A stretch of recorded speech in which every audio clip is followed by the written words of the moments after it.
tal? Buenas noches, estamos en Contralínea, periodismo de investigación a través de netchannel.tv. Agradecemos que esté nuevamente con nosotros. Hoy vamos a hablar de educación y las resistencias magisteriales en América Latina, y para hablar del tema nos acompaña Lev Mujaid, colaborador de Contralínea. Buenas noches, Lev. Muy buenas noches. Y también está con nosotros Michael Umaña, presidente del Sindicato Nacional de Trabajadores de la Educación de Chile. Buenas noches. Hola, muy buenas noches. Lev, para empezar con el programa, me gustaría que nos dieras un panorama, tú que te has especializado en el tema educativo, de qué es lo que está pasando actualmente en México con esta reforma educativa y con la resistencia que tiene la Coordinadora Nacional de Trabajadores de la Educación. Sí, bien, pues lo que observamos en los anteriores meses, sobre todo en los últimos 4 meses de la resistencia magisterial que se aglutinó en torno a la Coordinadora Nacional de los Trabajadores de la Educación, fue un momento bastante álgido en el movimiento de los maestros, en el que se estima que llegaron a participar de manera descentralizada, desde distintas formas de organización, desde distintos impactos y regiones del país, cerca de unos 800,000 trabajadores a nivel nacional. Fue una jornada que tuvo altibajos con respecto de la ofensiva del Estado mexicano contra los maestros, que tuvo un saldo duro para el país, de muertes, encarcelados, despedidos, represiones administrativas, pero que con todo y esta situación, los profesores de la coordinadora deciden regresar después de cuatro meses de huelga, deciden regresar en el mes de septiembre a las aulas, y desde ahí, bueno, pues entablar o caminar en una nueva ruta de organización, una nueva etapa de la lucha magisterial. Y en este contexto se presentó también un modelo educativo que se dijo modelo 2016, pero que no va a poder ser aplicado sino hasta 2018. Y bueno, en el contexto internacional hay una gran muestra de apoyo de las organizaciones sindicales magisteriales en torno a la coordinadora, y que trae consigo la presencia de un grupo importante de estos sectores magisteriales de América en estos días para participar en el segundo Foro Nacional de la CENTE. Y justamente me gustaría, Michael Umaña, que me comentaras cómo ven desde fuera todo el movimiento que se está llevando a cabo en México con esta resistencia a la reforma educativa. Bueno, desde Chile lo vemos con bastante interés, ya que de todo el proceso de reformas neoliberales que se han venido implantando en América, donde Chile pasa a ser el foco inicial la base del proyecto neoliberal en la educación, en donde no tuvimos la posibilidad de generar resistencia, estábamos en dictadura en ese momento.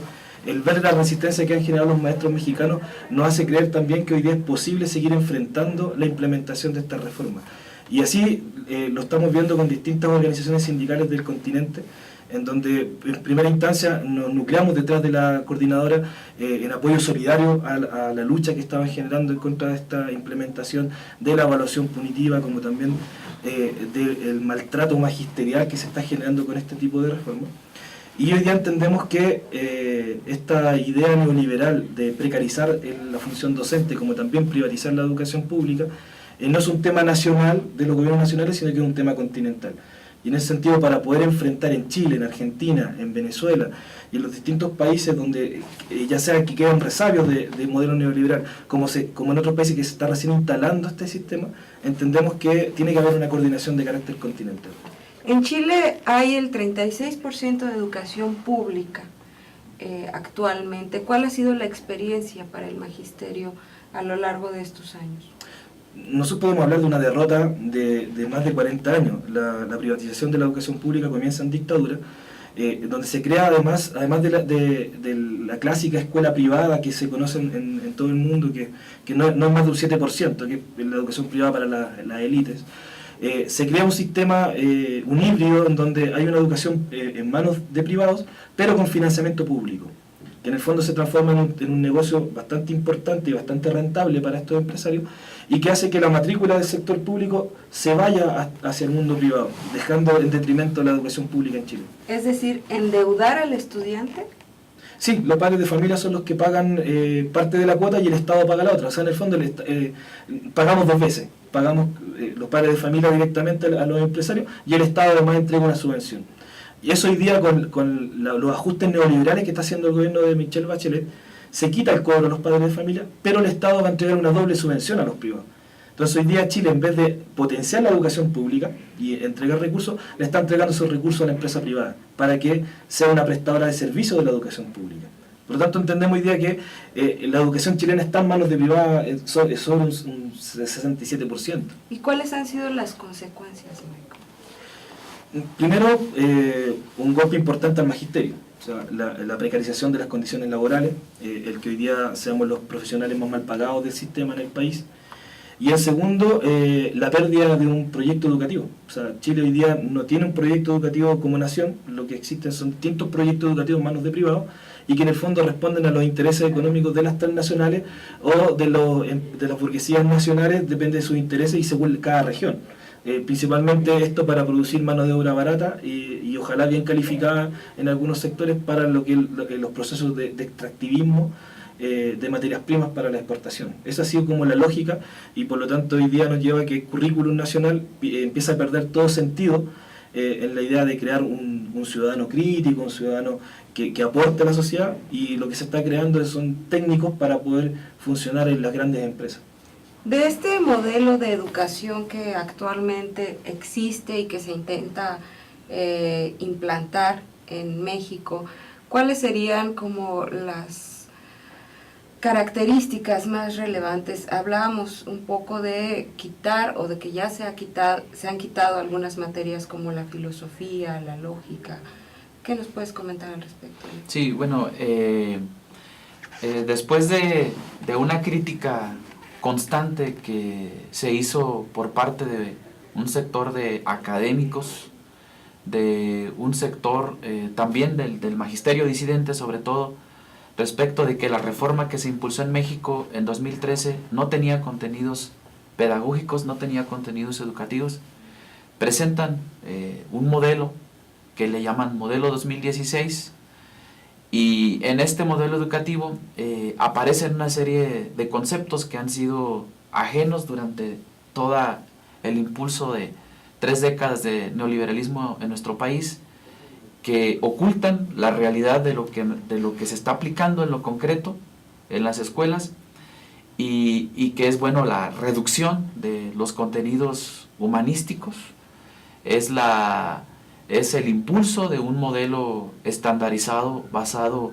en competencias laborales que se exigen desde el mundo empresarial, desde las grandes corporaciones económicas a nivel mundial, y que ha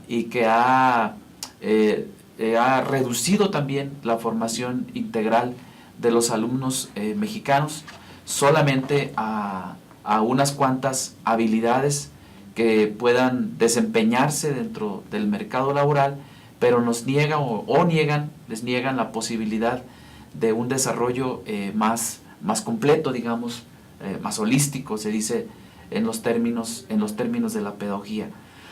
Pero en el terreno de la privatización hemos avanzado hacia formas más sofisticadas, que incluso se están experimentando en nuestro país, que apuntan hacia lo que se va a mostrar o lo que va a caminar en toda América Latina a partir de lo que se llamaron los certificados de infraestructura educativa nacional, que son como especie de bonos buitre que extraen las entrañas de los sistemas, de los presupuestos en el país, y que los canalizan hacia los sectores privados, y que ponen en riesgo también la pertenencia de los de las escuelas o de los edificios escolares que son ahora del sistema público, son del Estado, pero que las ponen en riesgo porque están hipotecando las escuelas, las están comprometiendo con el pago de intereses. Nos llamó mucho la atención que hoy varios estudios apuntan a que en el país, con lo que se gasta, con lo que se destinó en 2015 para el pago solamente de intereses de la deuda pública, se podrían haber financiado todos los programas, el 95% de los programas de la Secretaría de Educación Pública, hablando de los programas educativos, de los programas culturales y de los programas deportivos,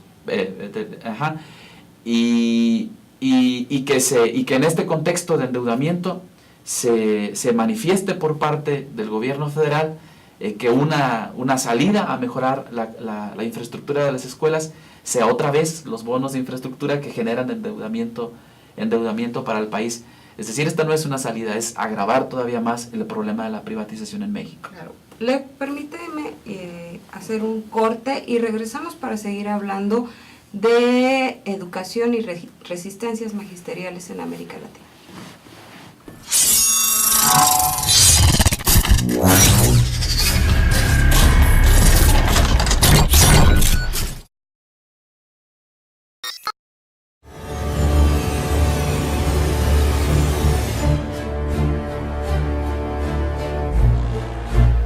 Gracias por seguir con nosotros en Contralínea, periodismo de investigación a través de netchannel.tv. Agradecemos sus comentarios a info@contralinea.com.mx y estamos hablando de educación y resistencias magisteriales en América Latina con Lev Mujaid, articulista de Contralínea, y Michael Umaña, que es presidente del Sindicato Nacional de Trabajadores de la Educación en Chile. A finales de septiembre se llevó a cabo el segundo Foro Nacional de Educación, LEP. Esto organizado por la Coordinadora Nacional de Trabajadores de la Educación. Me gustaría que nos platicaras un poquito de cuál fue la experiencia en este foro y hacia dónde van como maestros en este intento de reforma educativa. Sí, en el foro convocado por la CENTE en los días pasados, tenía como punto nodal discutir las experiencias educativas que existen contrahegemónicas, alternativas a la reforma educativa neoliberal que se están impulsando desde las diferentes secciones que aglutinan a la CENTE a nivel nacional. Hay una tradición de varias décadas en sectores muy focalizados como Michoacán y Oaxaca, que han construido un proyecto emancipatorio de educación, pero que no son las únicas experiencias que hay, ¿no?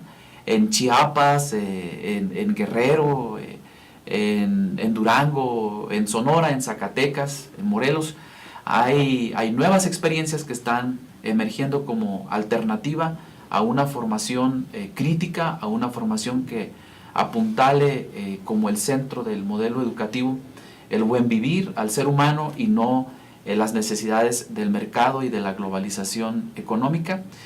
Y lo que se apuntala ahí en el Foro Nacional es trabajar en una ruta pedagógica que genere resistencia y genere disputa por el proyecto cultural, por el proyecto educativo, desde las propias escuelas, que genere también la posibilidad de reconstruir el tejido social con los padres de familia, de poder también crear procesos de organización social, procesos de emancipación desde los espacios comunitarios.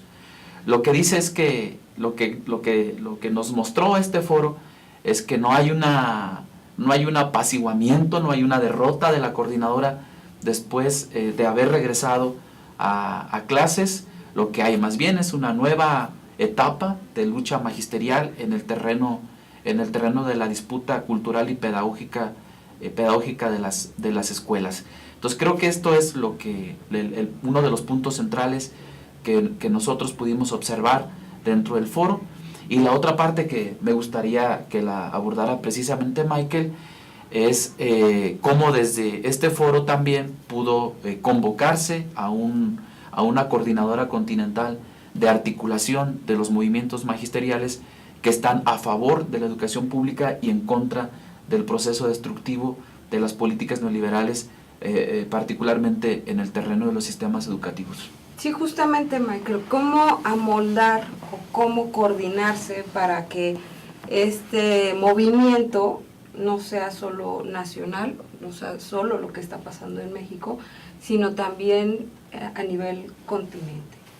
Sí, mira, en primer lugar hay un diagnóstico común en el que estamos coincidiendo con las distintas organizaciones, de que el modelo neoliberal no solamente ha impactado en la desaparición de la escuela pública y en el tema de la infraestructura, sino que también hay un proyecto común de los distintos gobiernos que han asumido este proyecto neoliberal continental, en donde apuestan a generar un currículum que es colonizante, que apuesta a la mano de obra barata pero bien calificada, y en el fondo apuesta a la desaparición del currículum que conocíamos como clásico, el currículum que desarrollaba la integralidad del ser humano, por un currículum que resuelva las necesidades económicas de cada uno de las burguesías nacionales y de las transnacionales. En ese diagnóstico común entendemos que la única forma de poder hacer resistencia es trabajar un currículum de carácter continental, un currículum que integre los saberes de los pueblos originarios, que integre los saberes de las distintas mixturas que tenemos en cada uno de nuestros países, sobre todo considerando las migraciones, por ejemplo.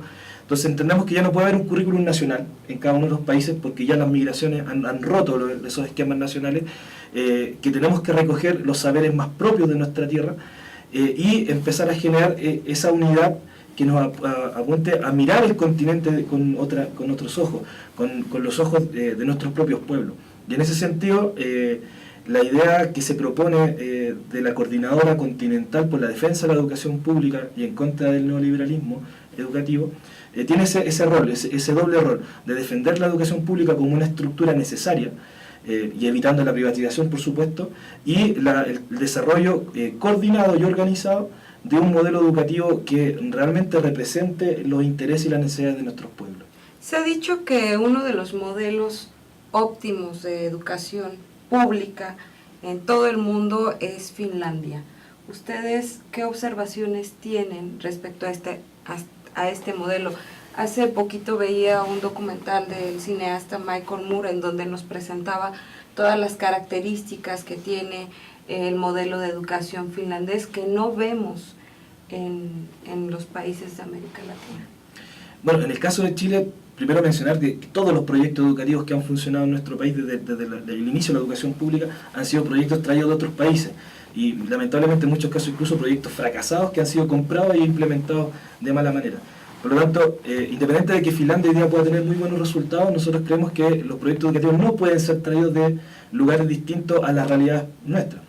Ahora, sí es interesante ver cómo los gobiernos de distintos países, en el caso de Chile, mandaron una delegación de diputados y intelectuales y gente del Ministerio de Educación a Finlandia a conocer el modelo educativo, pero aún así hacen todo lo contrario a lo que se está desarrollando en Finlandia. Por ejemplo, Chile es uno de los países que tiene la mayor cantidad de carga horaria estudiantil y docente dentro de los establecimientos educacionales. Todo lo contrario a lo que hace Finlandia, que ha reducido las horas de trabajo dentro de la escuela, apostando a la efectividad del momento educativo más que a la cantidad. En Chile hoy día recién están presentando un proyecto para alargar la jornada escolar, ya que están entendiendo las escuelas como guardería y no como centro educativo. Y por otro lado, también todo lo contrario que está haciendo Finlandia, con respecto al currículum, están desapareciendo asignaturas tan importantes como filosofía.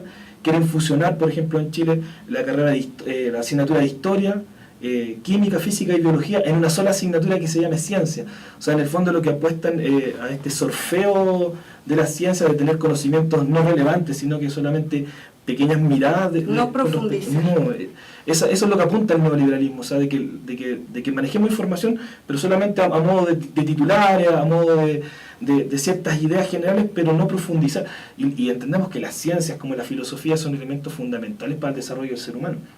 Y Finlandia lo potencia, Chile lo elimina. Entonces, en el fondo, mandar una delegación a Finlandia a conocer el modelo educativo y hacer todo lo contrario no tiene mucho sentido, más que elementos mediáticos que puedan ser utilizados por los gobiernos.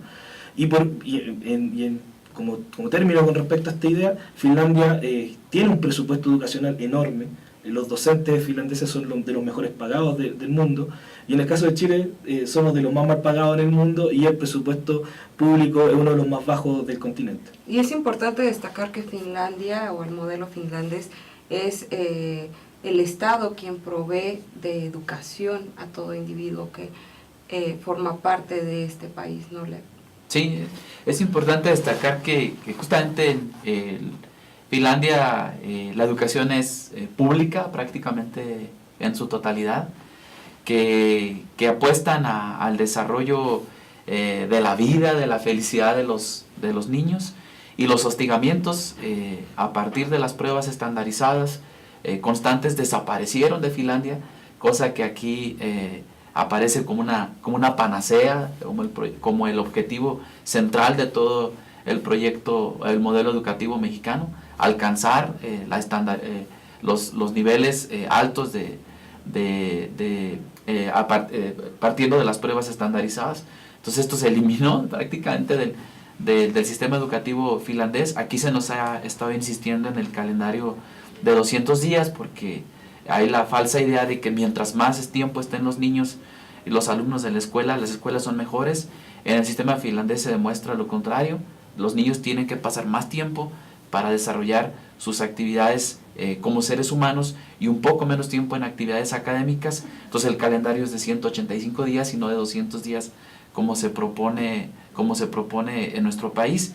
Y respecto de lo que decía Michael, el sistema educativo finlandés tiene una buena parte del presupuesto que hace que las escuelas no tengan problemas de infraestructura, que no tengan problemas de crear espacios pedagógicos, y vemos cómo ahora en lo que se presentó para el presupuesto educativo 2017 hubo un recorte enorme de cerca de 30,000 millones de pesos, que obviamente se va a ver reflejado en las carencias en el próximo ciclo escolar, y que obviamente también se va a ver reflejado en el salario de los docentes, y se va a ver reflejado en el recorte cada vez mayor del personal que atienda las necesidades integrales de los alumnos mexicanos. Tengo entendido que la ONU ha recomendado que el Estado invierta el 9% del PIB al sector educativo, y bueno, en México vemos que este porcentaje es mínimo. Vamos a hacer un corte y regresamos para seguir hablando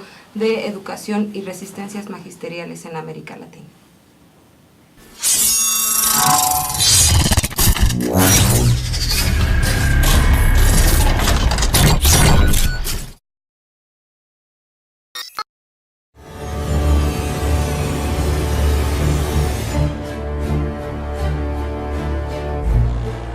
Gracias por seguir con nosotros en Contralínea, periodismo de investigación a través de netchannel.tv. Agradecemos sus comentarios a info@contralinea.com.mx. Y bueno, hemos dado seguimiento a este tema de la educación porque en Contralínea consideramos que es importante no dejar de mirar lo que está pasando en este sector, que finalmente nos interesa y nos compromete a todos.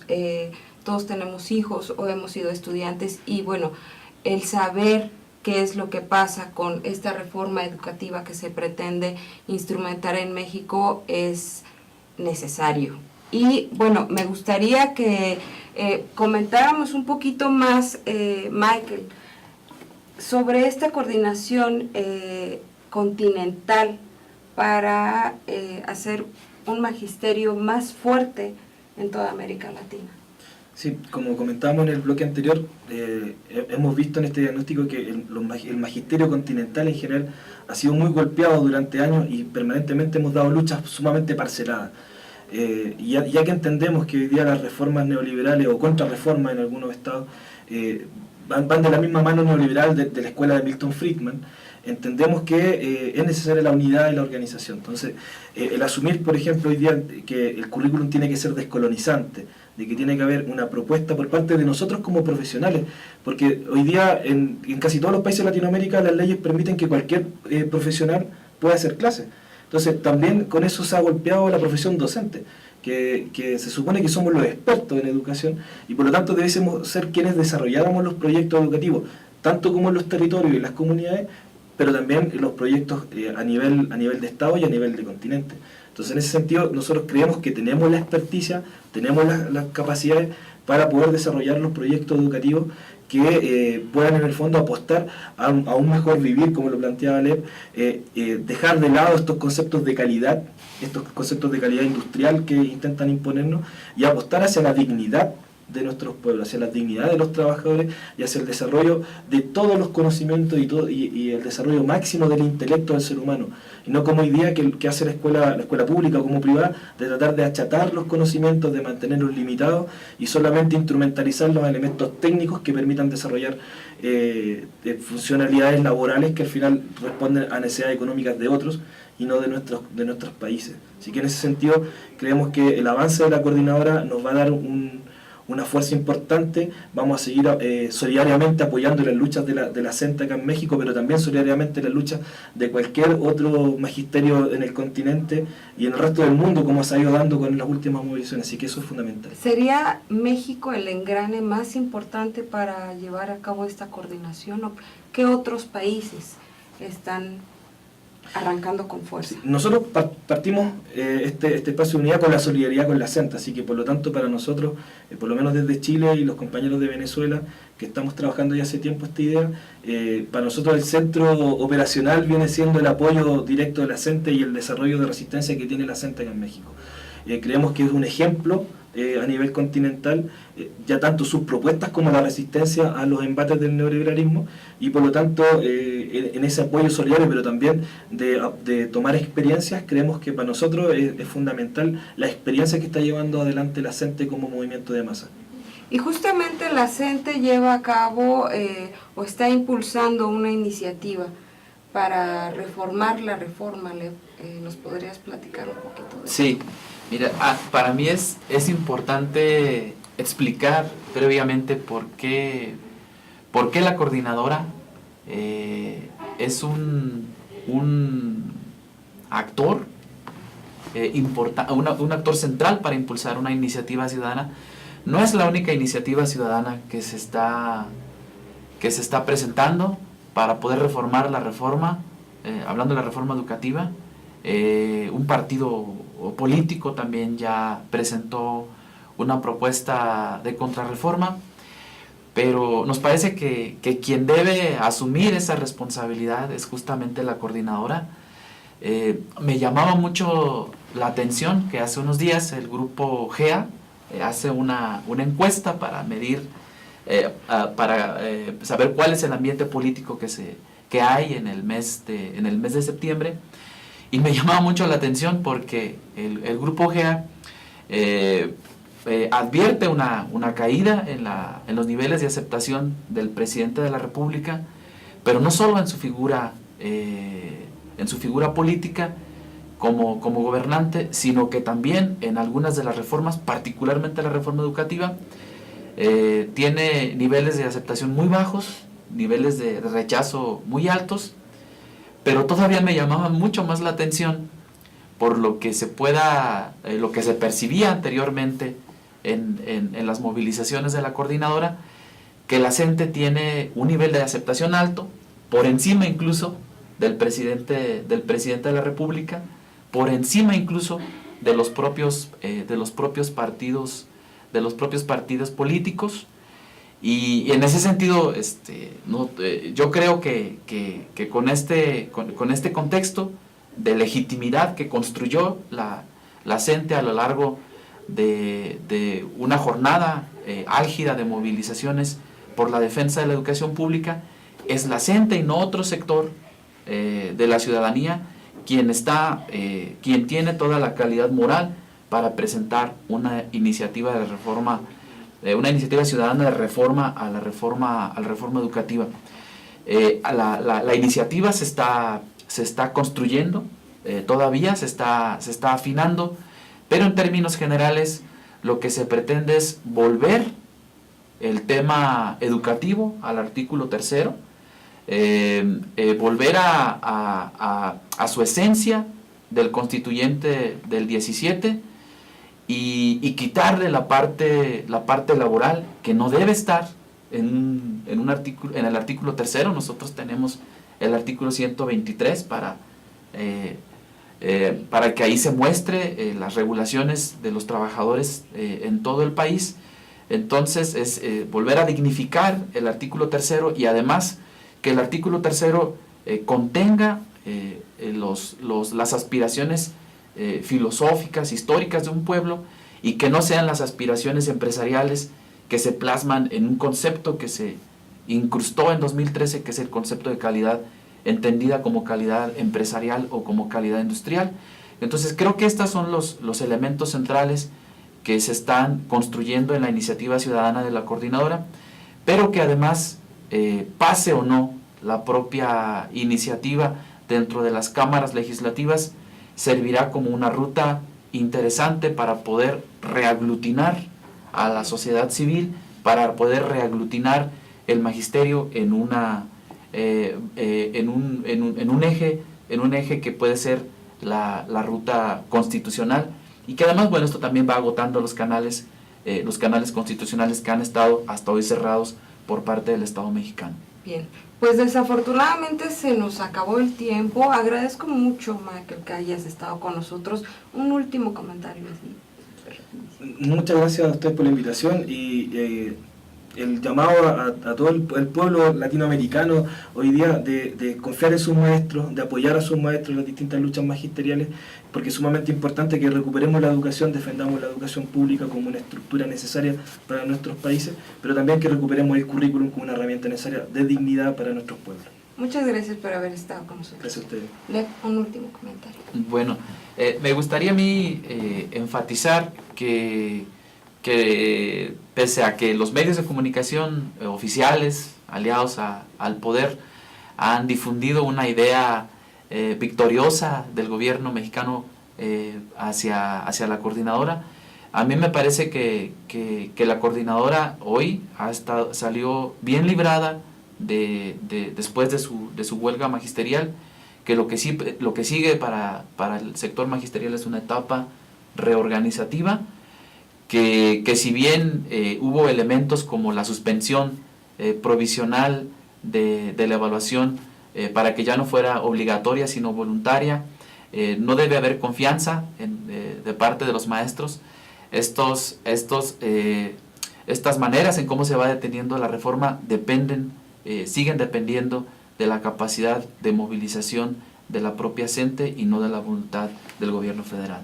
Gracias por habernos acompañado, Lev, y gracias por habernos acompañado a usted también, que se puso como cada 8 días en Contralínea Televisión. Nos vemos el próximo martes a las 8 de la noche. Hasta luego.